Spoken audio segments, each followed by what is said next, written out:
Magandang hapon sa inyong lahat. Ito po si Herbert Curia, author, promoter ng The Critics Promotion. Ang ating boses at konstruktibong kritisismo, opinyon, komentaryo at konsultasyon sa linggong ito. Kakibat ang ating pananalig sa ating banal na Panginoon Diyos, banal na Panginoon Kristo at kabayan ng kaliwanagan ni Banda Santa Maria, ay hinggil sa issue ng ating tinunghayan. I we support human rights-based policy sa anti-drug campaign o pangkalahatan na anti-human rights-based policy ng ating pamahalaan. Ayon sa ating Chief PNP ay sinasapinali na nila ang human rights-based approach policing sa drug campaign nila mula 2004 at 2024 to 2028.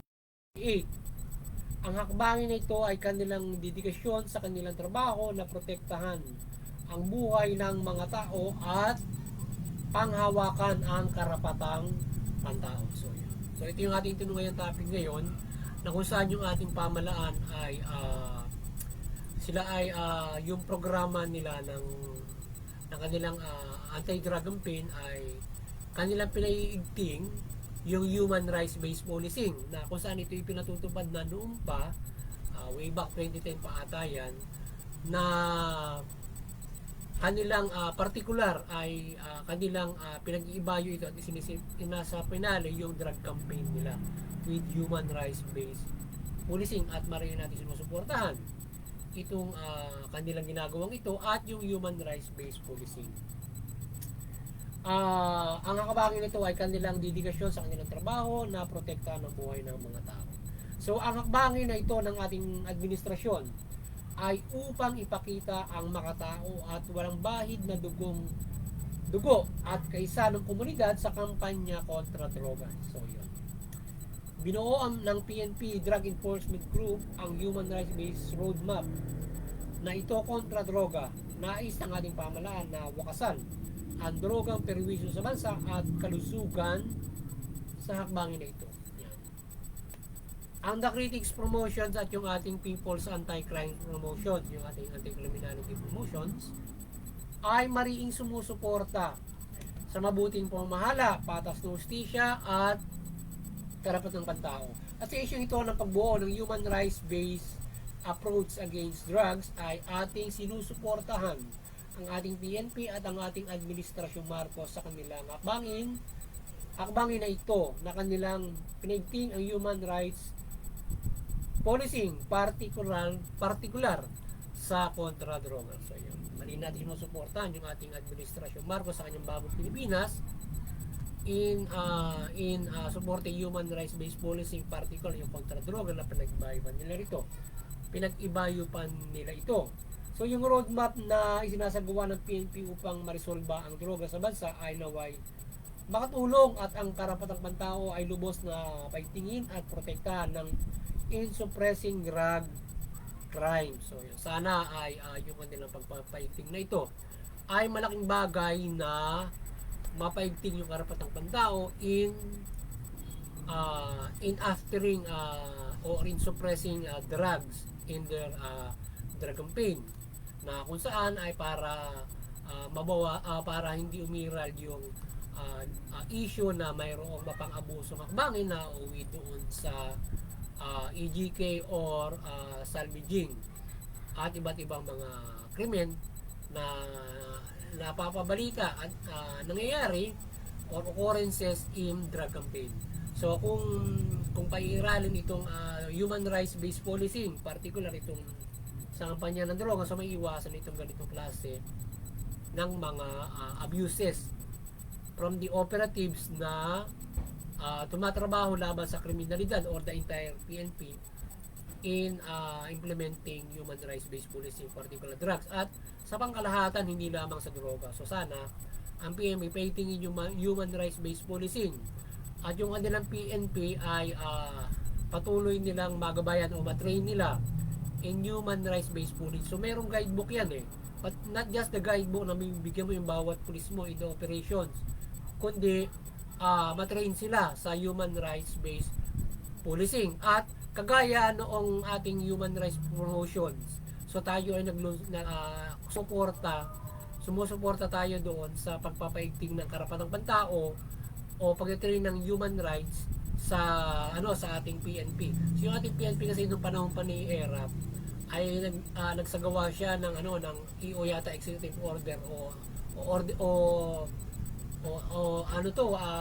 yung memorandum order na yung mga pulis ay mandated to train sa human rights. So sinuportahan natin yon at inilapit natin sa pamahalaang lokal dito sa lugar namin para magabayan yung mga pulis na matrain for the human rights para yung kanilang policing ay kakibat yung karapatang pantao. Wala pang human rights based policing approach na pinaiigting na mayroong guidebook. So ang meron tayo noon ay way back 2002 ay yung ginawa ni Pangulong ERAP noon nung siya ay nanunungkulan pa way back 2000 yata yun or 1999 ay nakapagsagawa siya ng memorandum order bago siya mapatalsik dun sa pwesto. So nakapagsagawa pa siya ng EO o memorandum order na mandatory matrain yung lahat ng police for human rights training. So sinuportahan natin yun, ay lapit natin, nakapagpatrain tayo dun sa ating lokal na pulisya for the human rights. Na-train natin yung mga investigador doon at ibang mga pulis doon para at siyempre yung mga operatives doon para magampanan nila yung trabaho nila with human rights at hindi nalalabag ito. So para lumawak yung kaalaman nila na mayroong karapatang matao sa kanilang policing. So para hindi isang mahalagang bagay yan kasi yung human rights, para hindi na yung kanilang trabaho hindi nababasura sa korte kapag dinala na nila. Kasi kapag hindi mo nasunod yung human rights, hindi tatanggapin sa korte yung mga ebidensya at mga hakbangin na ginawa mo. So bali wala kapag ang tawag dito, kapag nilabag mo yung karapatang pantao kasi kapag parang anong tawag doon, yung dinadala mo na sa korte yung yung kaso, yung subject o yung akusado o yung suspect, binabasura ng korte kapag lalabag mo yung karapatang pantao, or makakasuhan ka ng ayas at ng court, na mapapasuhan ka ng korte kapag ikaw ay lumabag dun sa karapatang pantao kapag naireklamo ka with the human rights. So kaya mahalaga yung natitrain yung pulis. So yun, at mahalaga na yung ating kapulisan generally ay mapairal yung human rights based policing, kasi hindi naman talaga uubra na kayo ay maging mapang-abuso. Maaari nakalulusot yung iba, hindi pa nalalaman, but definitely ay mananagot ang mga lumabag sa karapatang pantao, lalo na mabigat ang ginagawa ng nasa PNP. Maaring iba ay nakalulusot pa sapagkat hindi pa nadidiscover, pero kapag nadiscover, mananagot sila syempre, at sa anumang krimen na aaring magawa nila. So generally, ang human rights based policing ay patuloy na paigtingin ng ating PNP, particular diyan sa anti-RAB, upang ang pagpapaira ng peace and order ay nakabase sa karapatan at hindi nalalabag at nakaabuso ang sino mang tao, maging inosente o maging may sala o nakagawa ng krimen. May proseso ang batas na dapat sundin at ipatupad ito ang dapat gawin at maiwasan ng pang-aabuso, lalo na nauuwi sa maging killing o mabibigat na pang-aabuso. So hindi malulutas ng abusong hakbangin ng krimen, particular droga kung saan dagdag krimen itong pang-abuso, lalo na at inosente ang naabuso yan. So maging stricto yung ating administrasyong Marcos sa karapatang pantao na sundin ito ng ating pwersa ng pamahalaan, particular itong ating PNP o lahat ng enforcement. At lahat ng enforcement maging nasa hukbong sandataon o maging sa AFP, masunod yan, upang walang sino mang maabuso at magsuffer ang mga pamilya individual na nabibiktima ng pang-aabusong hakbangin. Yan. Muli, ang fair justice ay naway umiral at patuloy na manaig sa ating bansa. At walang sino man ang maagrabyado sa inequality na namamayani sa bansa. So marami ang nabibiktima ng inequality and injustice, particular itong issue ng droga na maraming nagrereklamo na naabuso ang kanilang mga mahal sa buhay at hakbangin. Hakbang hanggang ngayon sa hustisya ang sigaw ng mga biktima. So yan. So kaya kinakailangan ay yung ating administrasyon Marcos magpa-iral strictly ng human rights talaga o ng human rights based policing in peace and order. So para walang para yung justice natin o yung process of fair justice natin maging fair from the human rights implementation. Nandun pa lamang sa proseso ng enforcement, fair na yung ating justice hanggang sa paglilitis sa korte. Kaya dapat sana yung ating bagong Pilipinas mapaigting niyang human rights based policing, particular drugs at buong serbisyo ng PNP. Yan. So sana ay mapaigting yan para sa gayon ay maging mahusay ang ating pamamahala. So yan. Ang kaliwanagan at gabay ni Banal na Santa Maria at mabuting balita ay maliwanagan ang lahat at umiral ang fair justice at good governance upang mamuhay ng patas ang lahat sa bansang ito. Kaya muli, ang kaliwanagan ng Banal na Santa Maria ay magliwanag sa pamahalaan at mamamayang Pilipino. Yung pamahalaan, mamahalan ng mabuti, matuwid, tugunin yung karapatang matao, magpahirap na patas ng hustisya. Yung mamamayan, sumunod sa pamahalaan, suportahan yung mabuting pamamahala, patas ng hustisya at karapatang pantao.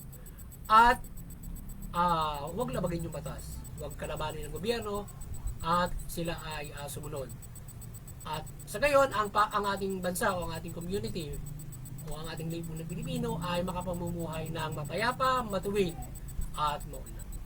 Muli, magandang hapon sa inyo lahat. Sana napagsabuhay naman ang The Critics Promotions ng konstruktibong kritisismo, opinyon, komentaryo at konsultasyon sa lugong ito. Magandang hapon sa inyo lahat at God bless you all.